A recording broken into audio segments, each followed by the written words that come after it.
Hello friends, स्वागत है आपका हमारे यूट्यूब चैनल में। आई होप आप सब अच्छे होंगे। तो आज मैं आपको बताने वाला हूँ एनसीईआरटी सार संग्रह के पर्यावरण विषय के अंतर्गत आने वाले टॉपिक बायोम और जैव मंडल के बारे में। इस टॉपिक से संबंधित जितने भी महत्वपूर्ण वन लाइनर हैं इस वीडियो में हम कवर करेंगे। तो चलिए शुरू करते हैं आज के इस वीडियो को। फर्स्ट पॉइंट है हमारा, पृथ्वी पर पेड़ पौधे तथा जीव जंतुओं सहित सभी प्रमुख पारिस्थितिक तंत्र क्या कहलाते हैं? तो इसका आंसर हो जाएगा बायोम। बायोम कहलाते हैं। नेक्स्ट पॉइंट है, पृथ्वी पर सबसे बड़ा बायोम कौन सा है? इसका आंसर हो जाएगा जलीय बायोम। नेक्स्ट पॉइंट, सबसे कम जैव विविधता तथा जैव भार वाला बायोम कौन सा है?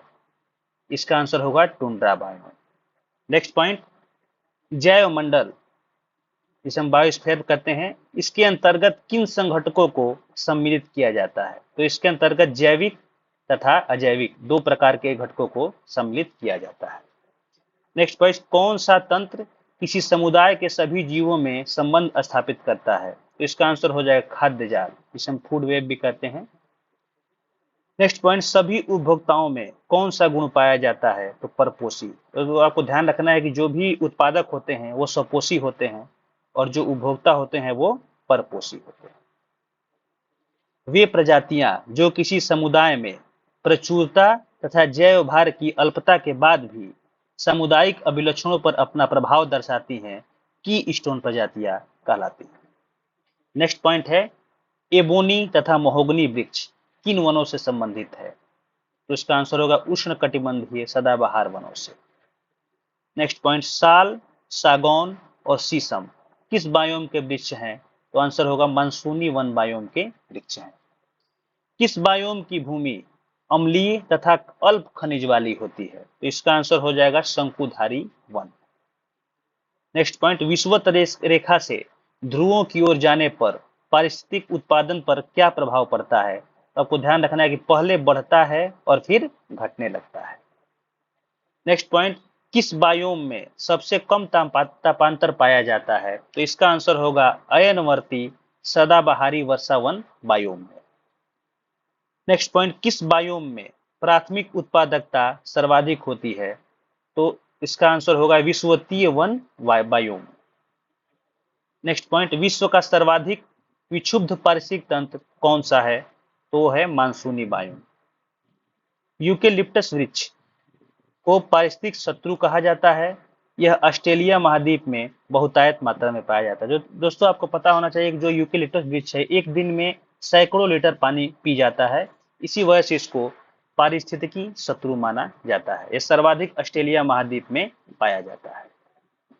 नेक्स्ट पॉइंट है, सागर जल के नितल यानी कि तलहटी में रहने वाले जीवों को कौन सी संज्ञा दी जाती है? तो आपको ध्यान रखना है बेंथस। ये क्वेश्चन बार बार रिपीट होता है, पीछे स्टार मार्क लगाइए कि जो सागर जल के तलहटी में जीव रहते हैं उन्हें बेंथस के नाम से जाना जाता है। रेंडियर किस बायोम का जंतु है? तो आपको ध्यान देना है टुंड्रा बायोम का। चलते हैं आगे।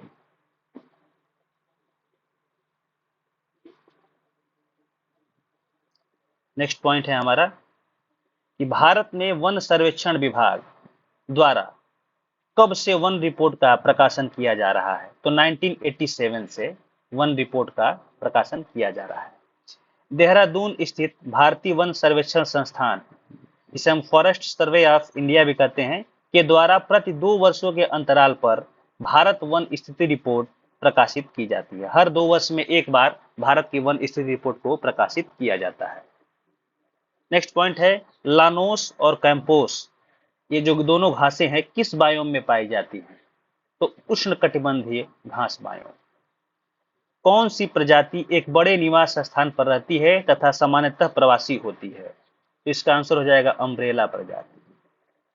नेक्स्ट पॉइंट, प्राकृतिक वनस्पति का सर्वाधिक विकसित क्षेत्र कौन सा है? तो पतझड़ वन। सर्वाधिक विकसित क्षेत्र है पतझड़ वन। अनुकूलतम बायोम जिसे हम ऑप्टिमम बायोम भी कहते हैं की दशाएं किस बायोम में पाई जाती हैं? तो अयनवर्ती सदाबहारी वर्षावन बायोम में इस तरह की दशाएं पाई जाती हैं।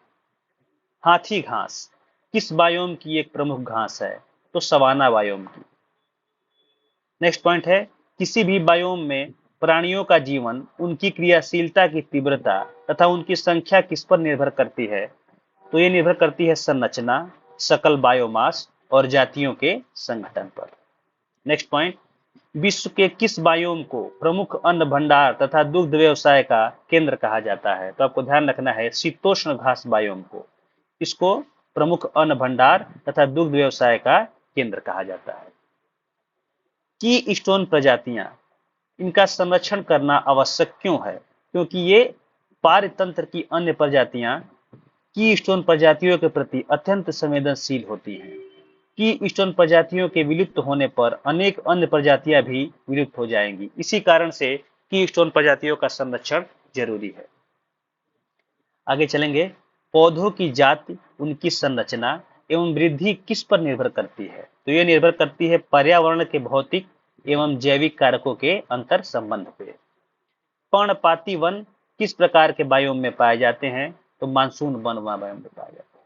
मानसून वन बायोम में दो भिन्न पारिस्थितिक तंत्रों के मध्य स्थित संक्रमण मंडल या ट्रांजिशन जोन को क्या कहा जाता है? इसको बोलते हैं इकोक्लाइम। दोस्तों, ये क्वेश्चन बार बार एग्जाम में पूछा जाता है, तो आप इस पे स्टार मार्क लगा लीजिए कि दो भिन्न पारिस्थितिक तंत्रों के बीच का जो संक्रमण क्षेत्र होता है, इसको क्या कहते हैं? इकोक्लाइम। सर्वप्रथम पारिस्थितिक स्तूप की परिकल्पना किसने प्रस्तुत की? तो वो थे चार्ल्स एल्टन। इन्होंने ही सर्वप्रथम इसकी संकल्पना को प्रस्तुत किया। भारत में किस क्षेत्र को पारिस्थितिकी उष्ण स्थल या हॉट स्पॉट की संज्ञा दी गई है? तो पश्चिमी घाट को। पश्चिमी घाट को पारिस्थितिक उत्संगल, उष्ण स्थल या इकोलॉजिकल हॉट स्पॉट की संज्ञा दी गई है। दोस्तों, एक और जानकारी है यहाँ पे कि जो उष्णकटिबंधीय सदाबहार बायोम है, उनको पृथ्वी के फेफड़े की संज्ञा दी गई है। ये भी क्वेश्चन कभी कभी पूछता है, तो आपको ध्यान रखना है, इसको पृथ्वी के फेफड़ों की संज्ञा दी गई है। दोस्तों, मैं उम्मीद करता हूं कि आपको ये हमारा वीडियो अच्छा लगा होगा। अगर आपको हमारा वीडियो अच्छा लगा है तो हमारे वीडियो को लाइक करें और ऐसे ही और वीडियो पाने के लिए आप हमारे चैनल को सब्सक्राइब करें। जय हिंद।